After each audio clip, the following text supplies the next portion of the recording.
जय सुहेलदेव साथियों। और सबसे पहले मैं कहना चाहूँगा कि आप इस वीडियो को देखिए जो राष्ट्रीय प्रमुख महासचिव सुहेलदेव भारतीय समाज पार्टी के डॉक्टर अरविंद राजभर यानी भैया ने क्या कहा। सबसे पहले वीडियो को सुनिए। मां भवानी को याद करते हुए, भारत मां को याद करते हुए कहा कि भाई मेरे याद रखना, तुम्हारे सामने खड़े हुए 2.5 लाख लोग इस देश की मां बहनों की इज्जत को तार तार करने का काम किया है। यह सबसे अच्छा मौका है।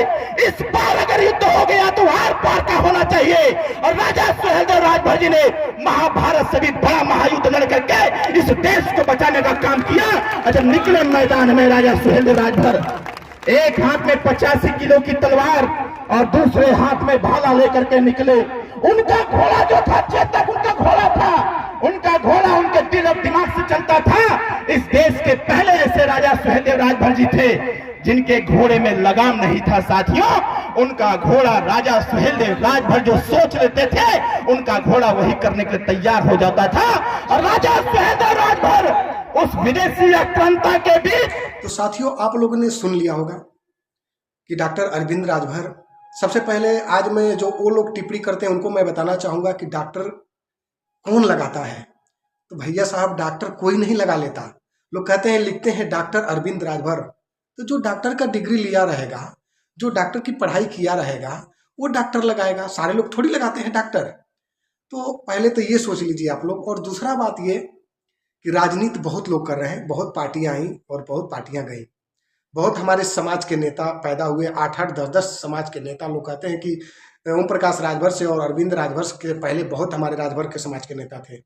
लेकिन साथियों, कभी भी वो नेता आज ये हम किसके वंशज हैं आप लोग को भी नहीं पता होगा। अब माननीय जब ओम प्रकाश राजभर जी आए तो चिल्ला चिल्ला कर बोलने लगे कि हमारे कोई राजा थे, महाराजा सुहेलदेव राजभर के हम वंशज हैं। तो माननीय नेताजी जब आए तब उन्होंने चिल्लाकर बताया कि हम किसके वंशज हैं।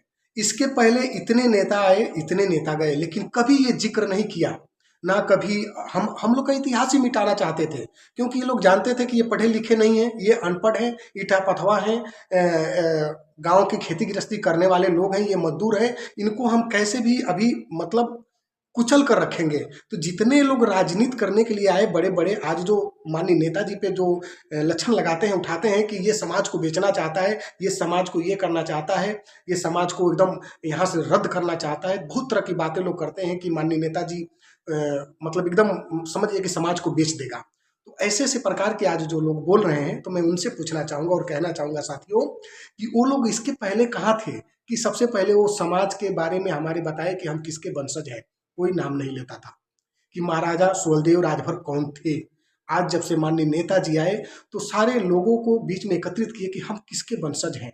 आज हम गर्व से बोलते हैं कि हमारा भी इतिहास है, हम भी किसी के वंशज हैं। हमारा भी कोई राजा था जो पूरे देश के लिए लड़ा था, तो हम उसके वंशज हैं। लेकिन हम अपने आप को एक मजदूर हैं तो लोग समझ जाते हैं कि ये तो मजदूरी करने वाला है, ये एक राजभर है, इसकी कोई मतलब वो नहीं है, बस इसी वोट मारवा है, वोट लो इसका और इसको कूड़े में फेंक दो।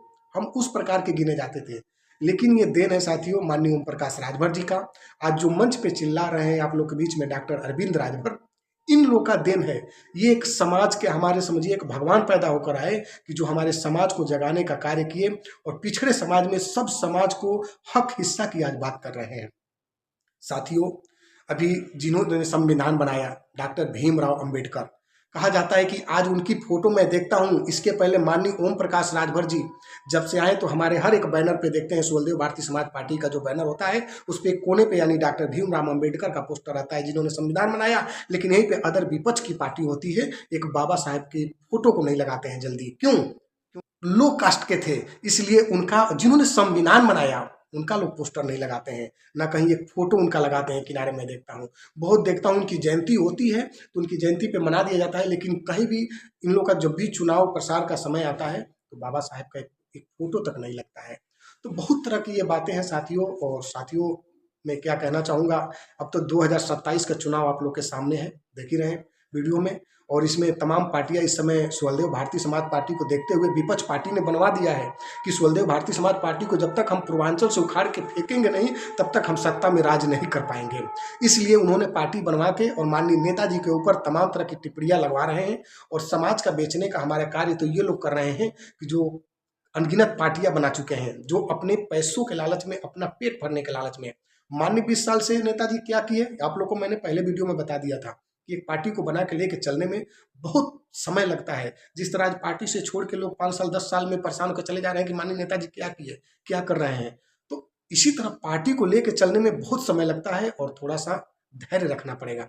समय का मतलब ये चीज़ हुआ कि बहुत बड़ा ये देश हमारा है और देश में उत्तर प्रदेश में 80 आप लोग के बीच में सीटें हैं और 4 सीटें हैं, 500 सीटें हैं, ऐसे करके कुछ सीटें हैं। तो कहने का मतलब ये चीज़ है कि थोड़ा सा समय लगेगा। इतना उत्तर प्रदेश में राज अगर करना हो तो सबके बीच में बना रहना पड़ेगा और सबके बीच में अपनी बातों को बताना पड़ेगा, जागरूक करना पड़ेगा। अब तो माननीय नेताजी को सब लोग जान ही चुके होंगे। तो इस तरह की विपक्ष पार्टियां हमला करके और पार्टी सुहलदेव समाज पार्टी को तोड़ना चाहती है और तोड़ने पे लगी पड़ी है। तो मैं साथियों को कहना चाहूँगा कि सुहलदेव भारतीय समाज पार्टी के सभी कार्यकर्ताओं से आप लोग जुट के, यानी पार्टी के जितने पद अधिकारी कार्यकर्तागण हैं, आप लोग जुटे रहिए। जो 5 साल से 7 साल समय सुहलदेव भारतीय समाज पार्टी में दिए हैं उस समय आपका व्यर्थ नहीं जाएगा। उस समय आपका समझ जाइए कि एकदम स्वाभाविक होगा और आने वाले समय में आप भी किसी लायक होंगे और आप भी जो समाज को जगा रहे हैं और जो समाज के साथ चल रहे हैं और जो हमारे पिछड़ों की बात कर रहे हैं, इससे बड़ा खुशी नहीं होगा कि जो आप लोगों ने समाज के लिए 10 साल से 15 साल समय दिया और सबका हक हिस्सा मिलेगा। तो साथियों, इसी के साथ आप लोग सुहलदेव भारतीय समाज पार्टी के साथ जुड़े रहिए और जुड़ के माननीय नेताजी के हाथों को मजबूत रखिए। मैं आज यही कहने के लिए आया हूँ और देख रहे हैं आप लोग के बीच में मैं एक एक छोटा शब्द मतलब मैं पकड़ के बारीकी लेके आता हूँ और बताता हूँ कि माननीय नेताजी किन किन चीज़ों को उजागर किए ये कोई नहीं सोचता। केवल आते हैं लोग, हवा में तीर चलाते हैं और माननीय नेताजी पे टिप्पणी करना चालू कर देते हैं। आज मैं नेताजी की बातें इसलिए कर रहा हूँ साथियों, मैं बार बार मैं बोलता हूँ कि मैं मोहताज के लिए, मैं एक पहचान के लिए बहुत मोहताज था कि मैं कौन सा कास्ट हूँ।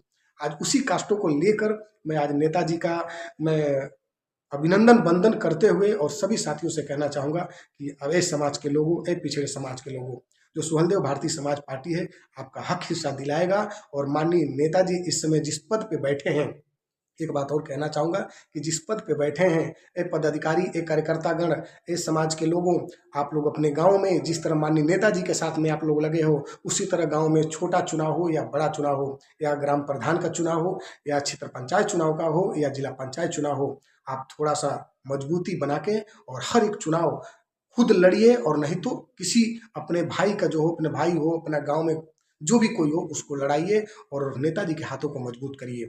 जब गांव से एक क्षेत्र पंचायत जीत के जाएगा, एक ग्राम प्रधान बनेगा, एक जिला पंचायत बनेगा, तो नेताजी की हाथ और मजबूत होगा और नेताजी उन सीढ़ियों पर चढ़ के आपकी हक हिस्सा की जो बात करते हैं उस हक हिस्सा को आपको नेताजी दिलाएंगे। तो आज का वीडियो साथियों बस इतना ही। और विपक्ष पार्टी तो बहुत कुछ बोलता है, बोलने दीजिए, बोलने से वो नहीं है, लेकिन मैं सीधे सीधे जितने कार्यकर्ता हैं, पदाधिकारी हैं, सबसे मैं कहना चाहूँगा कि आप पार्टी में जुड़े रहिए। जो 5 साल 10 साल आपने मेहनत किया है वो मेहनत आपका व्यर्थ नहीं जाएगा और वो मेहनत आप लोग जो लगन से किए हैं, आज नहीं तो कल उसका फल मिलेगा। तो इसी के साथ वीडियो कहीं पे एंड करते हैं। कम समय के अनुसार थोड़ा सा मैं ज़्यादा नहीं बोल पाता हूँ। तो इसी के साथ जय सुहलदेव साथियों, बने रहिए वीडियो में और वीडियो को शेयर करिए, लाइक करिए, कमेंट करिए।